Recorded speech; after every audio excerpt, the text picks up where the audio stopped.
Pigweed here. Today we review a cocktail and discuss the news of the day.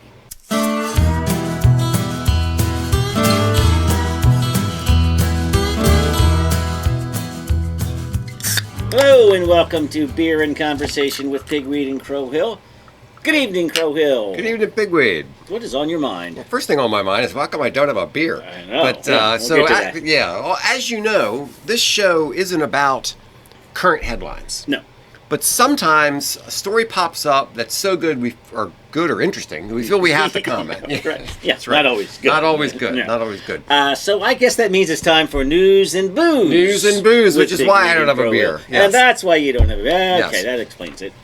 That's right. So I want to ask you to. So what's the news and what's the booze? Yeah. So the news is the Donald Trump trial. Okay. And for the booze, I want to ask you to picture yourself in a chair on a front porch with balsamic trees and strawberry skies. I know that tune. The words are weird. Yes, this cocktail is called Strawberry Feels Forever. Ah, okay then. And I got this from this kit that somebody sent me. It's a cocktail kit, and I thought this looked interesting. It's bourbon infused with black pepper, with strawberry syrup, balsamic vinegar, and egg white.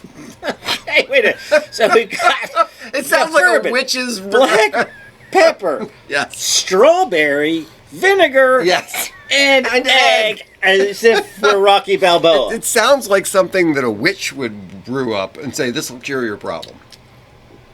Okay.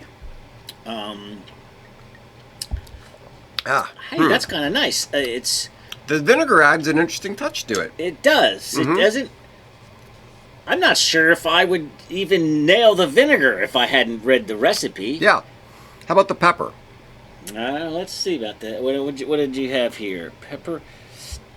So what you do is it says pepper infused. It makes it sound like you're buying pepper infused bourbon. No, you just take some bourbon, you throw a bunch of peppercorns, you crush some peppercorns, throw them in there, let it soak crushed, for an hour. okay. Yeah.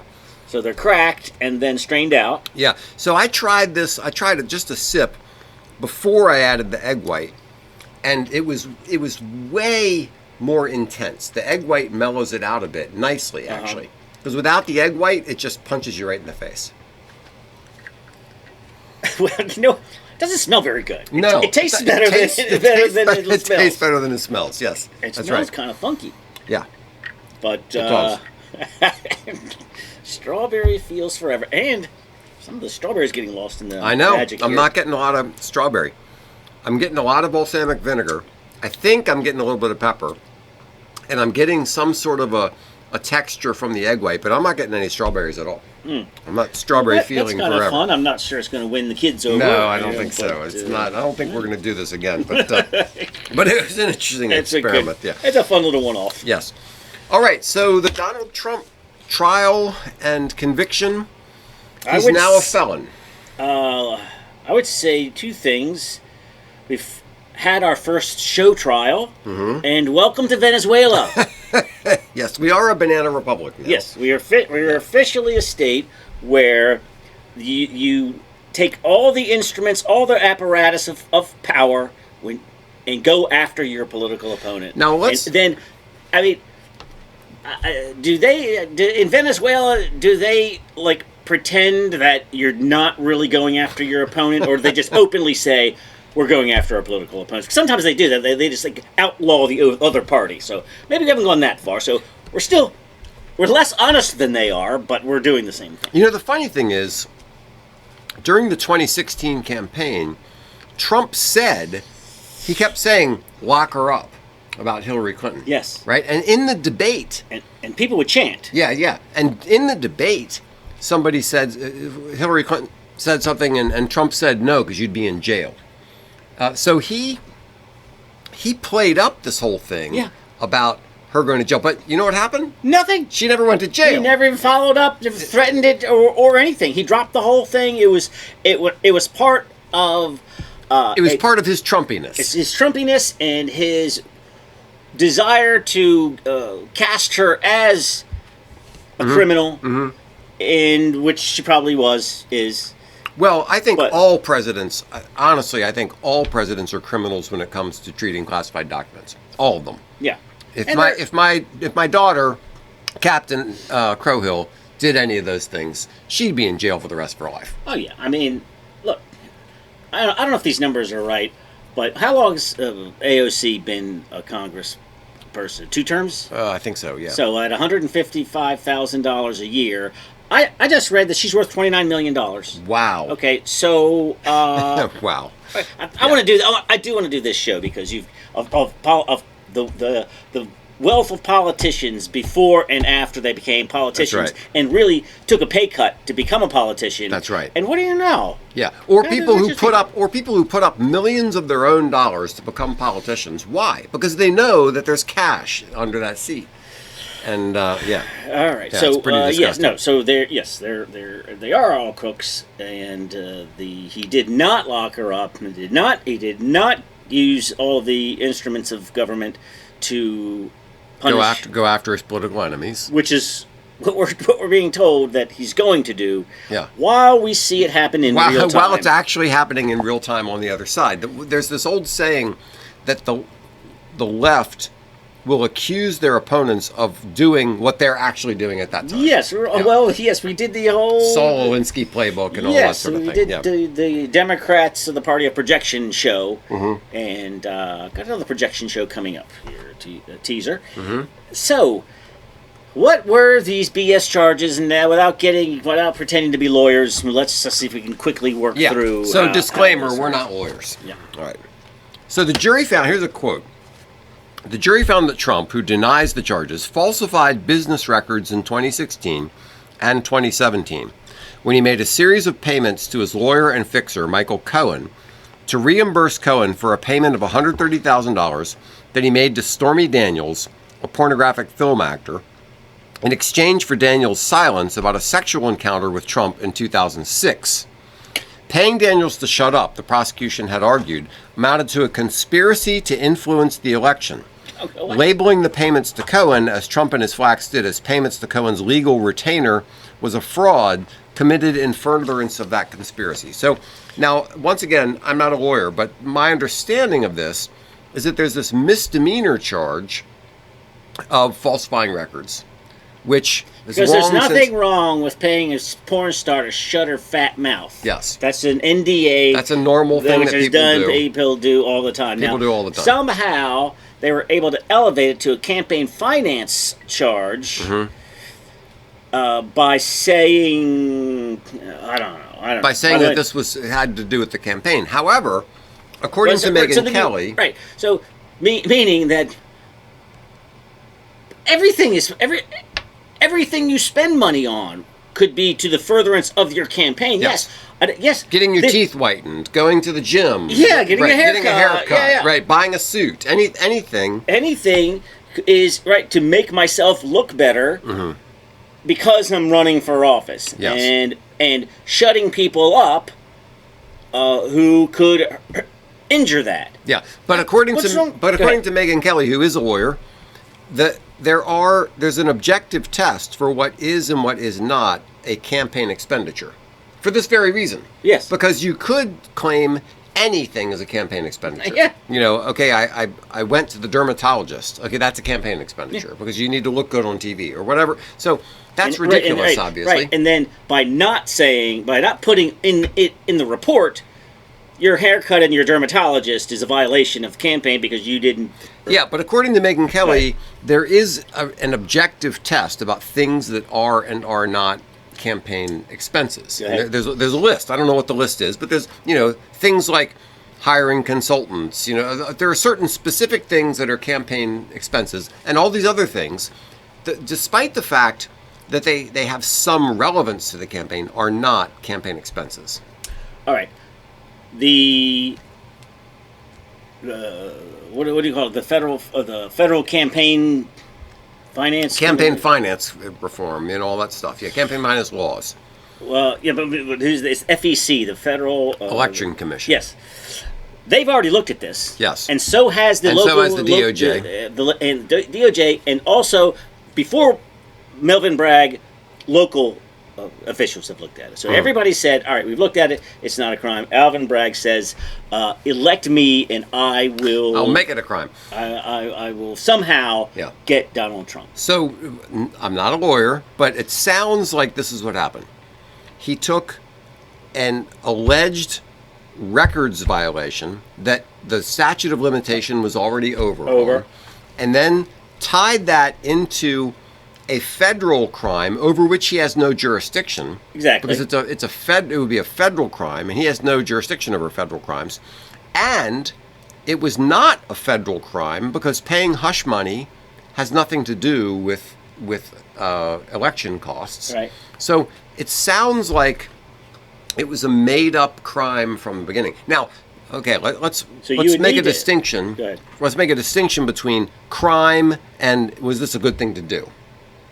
Right? Like, whatever happened with Stormy Daniels, I don't know. But Trump has a history of being a bit of a creep with, going around and what he does. So this has nothing to do with like the morality of Trump's actions. Well, I know, but maybe he just should have written her a check from his own pocket. Maybe. And gave it to her, and then it would have gone through his lawyer, and it wouldn't have anything to do with his campaign. And there was some backdoor kind of trickery going on of some kind. Yeah. Or I mean, it's the kind of thing that when you're a wealthy, powerful person, you don't take care of everything. You hire people to take care of things for you.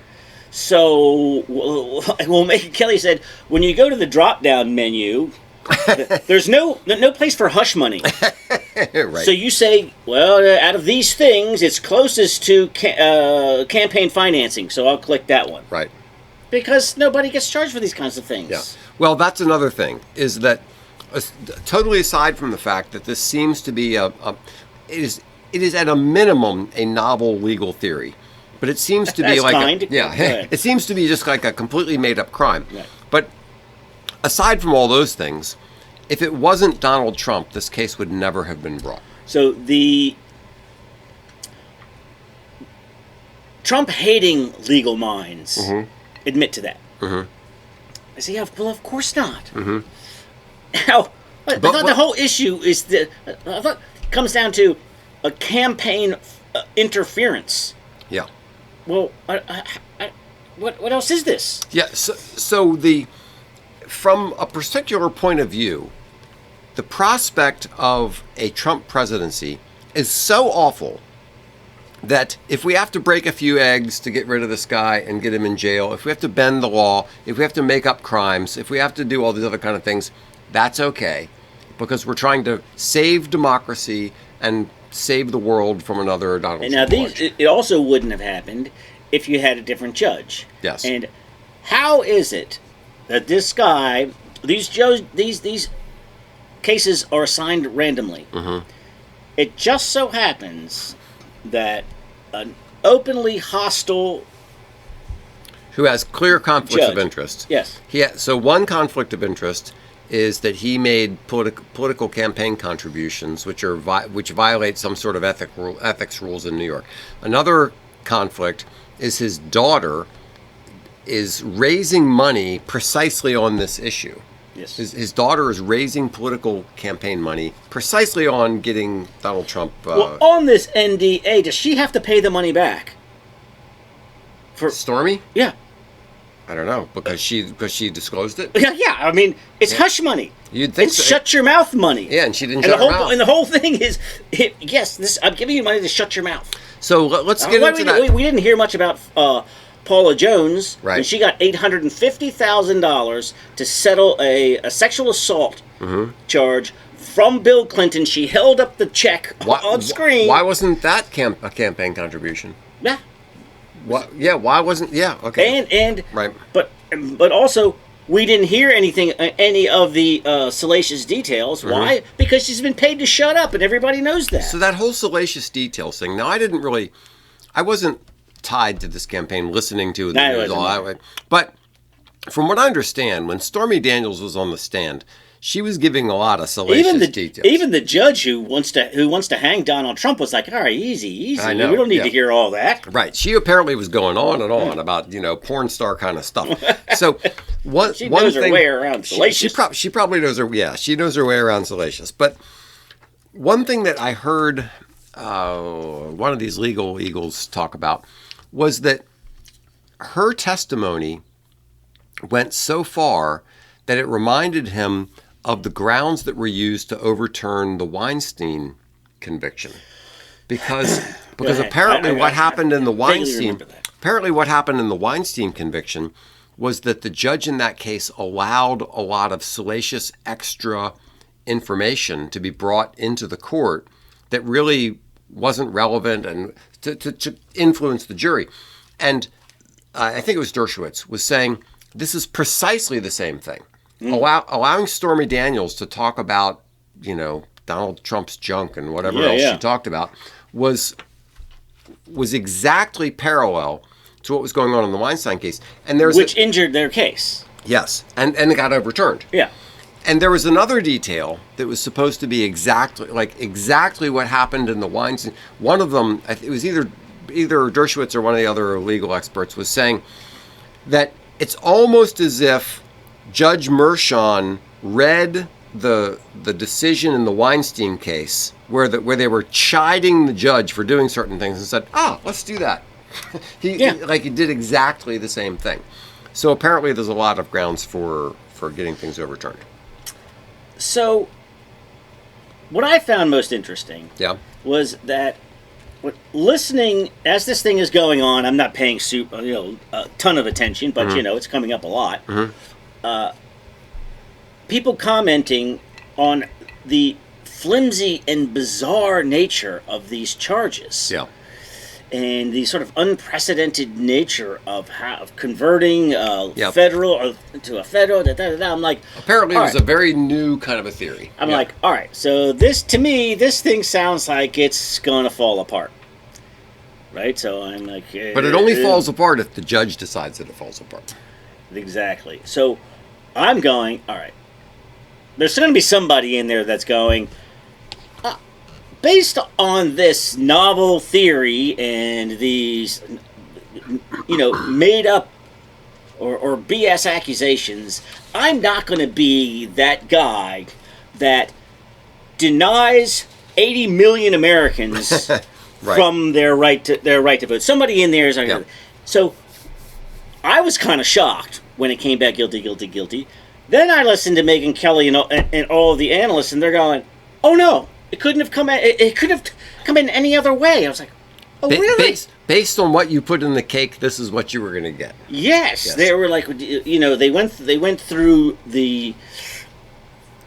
how the defense was treated during the trial, what they were allowed to present, what they were allowed to object to and not object to, as opposed to what the prosecution could object to and not object to, and then the jury instructions where they didn't even have to all agree or even know what the secondary crime was that took this local crime up to a felon, this misdemeanor, which nobody has ever been jailed for, to a felony. They're well, given the way that it was structured by the judge, because the judge gives you instructions. This is what you're going to consider. This is what you're not going to consider. This is what you had to. Once he had funneled it down this road, it was basically, and I'm not saying you have to find him guilty, but you kind of do. Yeah. And so everybody, I was like, I don't know if that makes me feel better or worse, but go ahead. So let's go through some of the ways that this has been alleged to have been rigged. Okay, so first you have a political prosecutor. Dershowitz, by the way, says that Andrew Jackson was completely wrong in trying to set things up so that prosecutors could be elected. He thought that was a terrible thing. But Alvin Bragg, the prosecutor, ran on a platform of getting Trump. All right, you have a political judge. Can I just point to our boy Lavrenti Beria? Sure. The longest-serving secret police chief of Joseph Stalin. Oh, okay. Yes. Yeah. He bragged that he could prove criminal conduct on anyone, even the innocent. Show me the man, and I'll show you the crime. So he didn't have a crime in mind. Mm-hmm.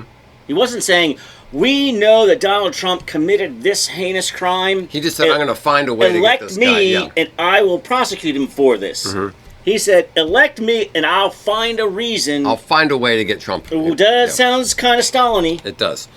So you have a political prosecutor, a political judge. So here are some reasons to think he's a political judge. He had financial conflicts with his daughter, which we already mentioned. He donated to anti-Trump political efforts. He did a gag order. I do not understand why it's constitutional to say, since we have free speech in this country, to say that you can't say certain things. And you're allowed to confront your accuser. Yes. Go ahead. He excluded witnesses. Now, the way our system of law is supposed to be set up is the accused is given the benefit of the doubt, right? You're innocent until proven guilty. Yeah. So why is so you get to bring anybody who might help your case? You would think so. You can say anything you want. You can bring anybody, but he excluded witnesses, and one of the witnesses was former FEC Chairman Bradley Smith, who was supposed to testify about what is and what is not a campaign contribution. But okay. So the political judge, he preferred the prosecution in motions. Apparently, he was taking their motions and not the defense's motions. He allowed the salacious testimony, and he had the strange jury instructions. So there's so many reasons to believe that this judge was in the tank. Yes, he wanted a certain outcome, and I think, in some way, I think he knew that he was setting things up to be overturned, but he figured, if it's overturned after the election's over, who cares? I think that's exactly what's going to happen. Yeah. But let's get to that at the end. Yeah. And then the political jury. They weren't allowed to change venues because the Manhattan voted like 6% for Trump, right. And so it was obviously a jury in Manhattan was clearly going to be against Trump. There's no crime specified. We talked about that. It's a novel legal theory. The prosecutor just cobbled together a bunch of things. Right. And then, so what constitutes election expenses was never really clear. And then it's also, I've heard many, many times that this case would never have been brought against anybody except Trump. So right. All those things taken together, how can you take this seriously? So this is, in a way, why I was shocked and then reassured at the same time when I heard that, the explanation. Well, of course it's like, oh, at first I was like, wait a minute, they just found this guy guilty. Mm-hmm. Then you're going. Then when they heard the legal minds go, well, of course they did. Yeah. It was so funneled and directed in that way. I'm like, oh, all right, so it was fake. Do you remember when Harry Reid accused Mitt Romney of not paying taxes? Yeah. It was a total lie. It was a fabrication from the beginning. Yeah.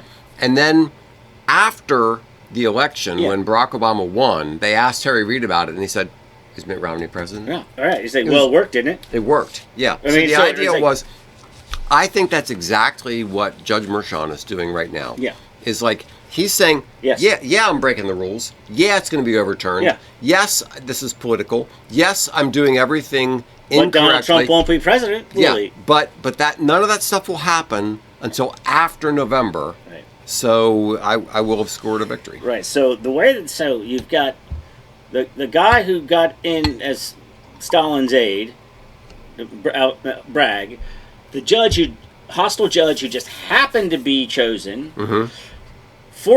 12 jurors chosen from the most hostile jury pool you could find. Yes. Ended up with 14 people who are willing to, or who are conspiring to deny 80 million people the right to vote for their candidate. The entire thing is campaign interference. Exactly. So that's the thing that really bugs me is people talk about election interference, and isn't this whole thing election interference? The whole thing. Now, hold on. Let me add a couple of things. How about flooding the country with illegal aliens? This is for future election interference. Yes. The lawfare that you're seeing right now, mm-hmm.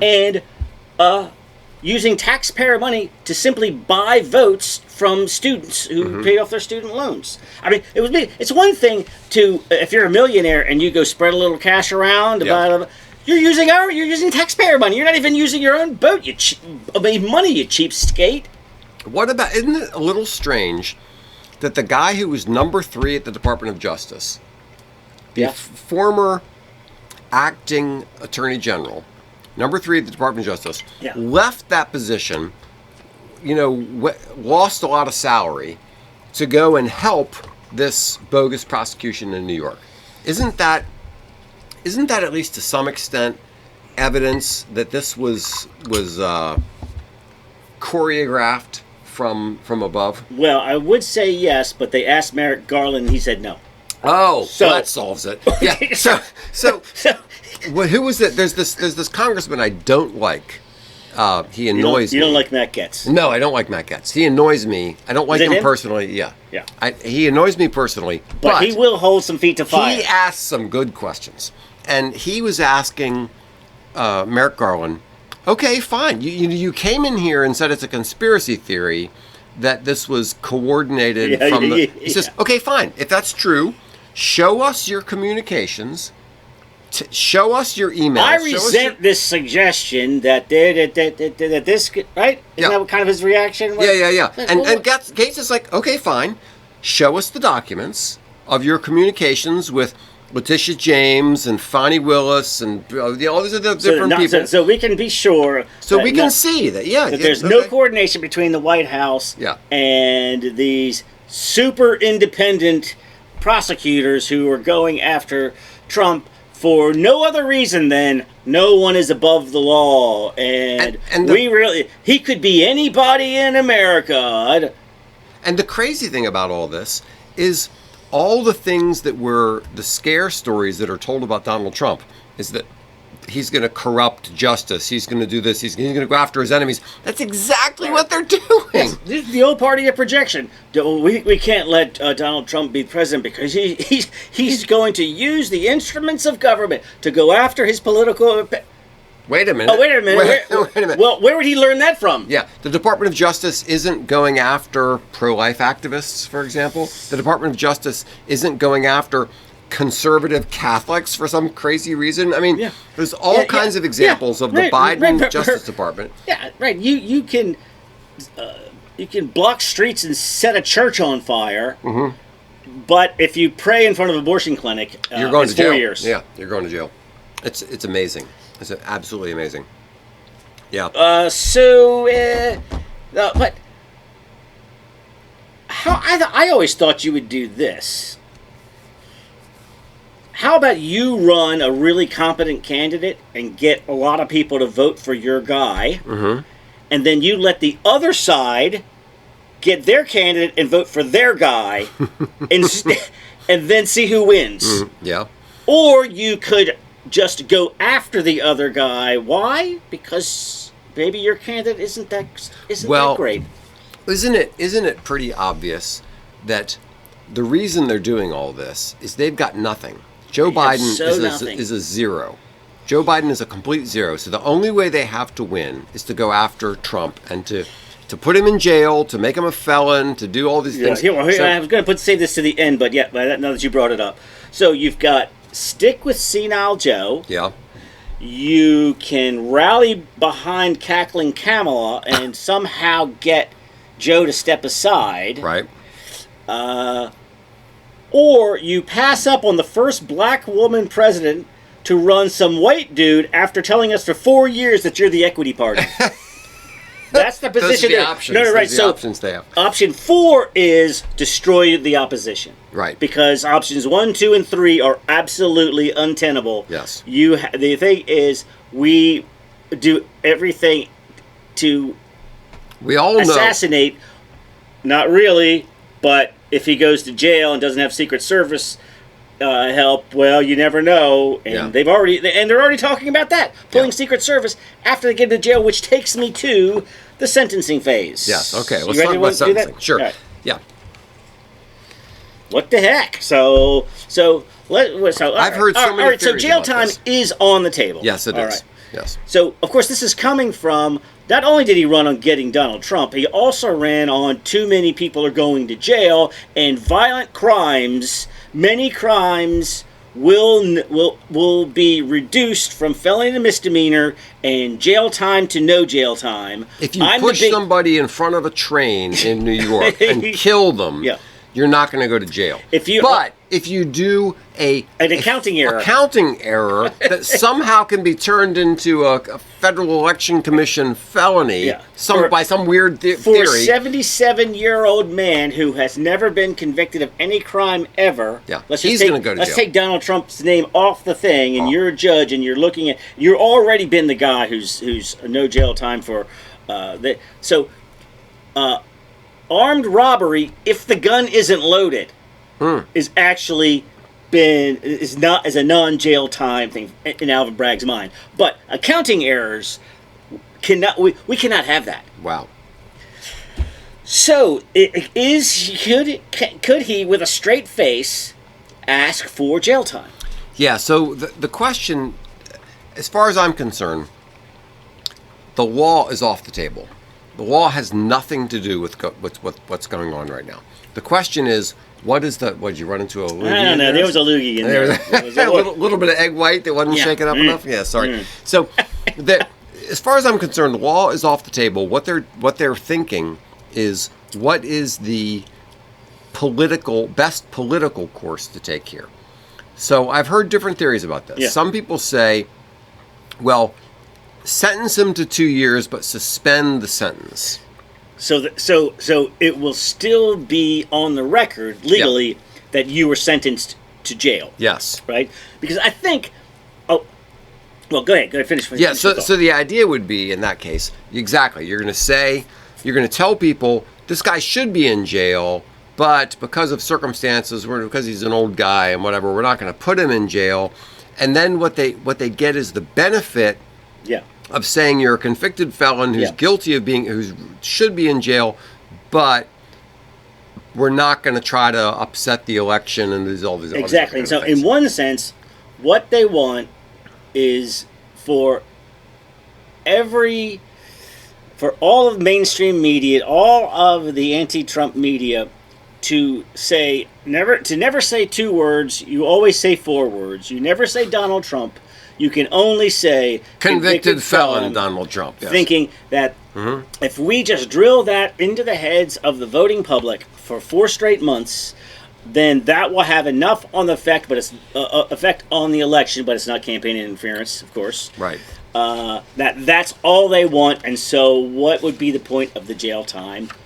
However, there are other thoughts out there. There are other theories. I mean, some people say, no, they are going to put him in jail. And the more extreme theories are, they're going to put him in jail and somebody's going to shiv him in jail because he's not going to have Secret Service protection and all these other kinds of things. So I don't really, I don't know how to predict this. One said there's the 3 days in jail, which is really just 1 day in jail, and Secret Service sits outside in a chair while he sits in solitary confinement for 24 hours and processes in and out, and so that you can say that you've done your little thing. And so you can say jailbird Donald Trump. Well, what do you know? When exactly is the sentencing and when is the convention? Sentencing is what, 3 days before the convention or something like that? Yeah, in 5 days, but whatever. 5 days, okay. So maybe you would give him 6 days. Right. Entirely coincidentally. Yeah, just wow, had nothing to do. Had nothing to do with the schedule. Those things run into the same. Did that have something to do with the Republican? That's kind of funny. Well, good thing this isn't any kind of interference. Good thing this isn't political. No, good thing it's not election interference. Absolutely there's no political aspect, and there's no election. This is just the law. We're just talking about the law. Just saying, here. Nobody's above the law. That's all I'm saying. Yeah, that's right. Good God. So that's another thing. Nobody's above the law. Yeah, nobody's above the law, but nobody's below the law either. And what's happening here is the law is being applied to Donald Trump in a way that it would never be applied to any other person ever. All right. So, how about this next phase here? Hurt re-election or benefit? Yeah, well, after the jury verdict came out, he raised $100 bazillion toward his. I listened to one listen to Dan Bongino like the day of or the day after, and it was $30 million, and then two days later it's like, I'm sorry, it was $300 it was $300 million. And Right. when you look at those kind of things, that's they a lot of money. mean something. So how many people are so how many on the fencers are going, well, this whole, I'm not really paying attention, and the fact that he's been indicted, I'm not voting for that guy. And how many on the fencers are going, I am so pissed at this travesty that I didn't like the guy before. See, that's, and I still don't like the guy. But you know what? F you. Yeah. I am in for this guy. And I tell you what, I've already donated for the first time in my life, and I will be a yard sign guy for the first time in my life. So and I can't be alone. I think the Democrats miscalculated in this respect. Good. They said there were a lot of independents who said, if Trump is actually convicted of a crime, I won't vote for him, because that will be some sort of an independent judgment that will say Trump is a criminal and we can't have a criminal. Okay? So therefore, they said, okay, we can rig and twist and connive to get this guy convicted, and then that's going to push those independents away. But they won't pay attention to the conniving. Exactly. They won't pay attention to the fact that we twisted and turned and corrupted. So you're saying that's the miscalculation. Yes, the miscalculation. They actually were miscalculation. paying attention. The miscalculation is that they kind of thought, as long as we get him convicted, then these independents are going to turn away from him. But by any means necessary doesn't apply here, because a lot of people are looking at this and saying, this stinks to high heaven. This was not a fair trial. And they're upset about it, and they're saying, if this is the way you do business... all right, so I'm saying net plus. Yeah. And now the last thing we need to take care of is take the high road or take the gloves off. Exactly, the Megyn Kelly question. So here's the problem. If you What's the scenario? Go ahead. Okay, so let's say just in some abstract sense, you have two groups of people, and one group of people want to uphold rule of law and order and playing fair. Yeah. And the other group of people are punching below the belt. They're kicking in the nuts, throwing sand in your eye. They're kicking you in the nuts. They're breaking all the rules. Okay. How much can you take? Yes. Is there a point where you say, doggone it, the gloves are off. Okay, fine. I'm going to kick you in the nuts too. Yeah. And it's not right. And after enough kicking, then we'll have a new stasis. We'll both back off and they go, all right, that didn't help any of us, right? I got sand in the eye, you got kicked in the nuts. Let's stop doing this. Yeah. Is that going to happen? Or does it just keep spiraling Or are down? we Venezuela forever? Yes. So Megyn Kelly and Alan Dershowitz. Yeah, I know, exactly. You're probably doing better than we are. But so Megyn Kelly and Alan Dershowitz went around and around about this a little bit on her show. Yeah. And she's all in on gloves off. She is like she said they will never learn. Yes. Until they get it good and hard. You guys made your bed. Now you're going to lie in it. Yeah. And so that's Megyn Kelly's, and that resonates with me to a certain extent. But Dershowitz said, look, I've been a man of principle all my life, and I would rather die a man of principle than, stoop down to other people's... Well, what about the man who's being accused of being a future dictator who's going to slaughter all of his opponents? What was his reaction? Wait till I'm president, you SOBs. Yeah. You're going to get it good and hard. Yeah. Not really, right? No, it wasn't. Was that he actually had a very tempered, yes, very non-Trumpy reaction. The funny thing is, despite all what we hear about Trump being this rabid, crazy, bombastic, it's Biden who has the military people behind him with the red lights. The dark Biden kind of terrifying. It was terrifying. Yeah, it was like if Hitler and Stalin had a baby. It's Biden who's doing all this. Saying nasty things about MAGA Republicans, threatening people, and the big unifier. Oh yeah.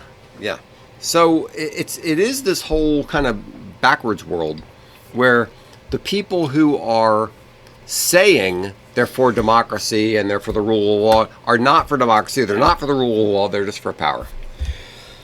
Well, all right. Well, we don't do a lot of news of the day, but there's obviously going to be a follow-up to this. Probably the next time we do News and Booze will probably be part 2 of this show right here, which I imagine will be after the convention.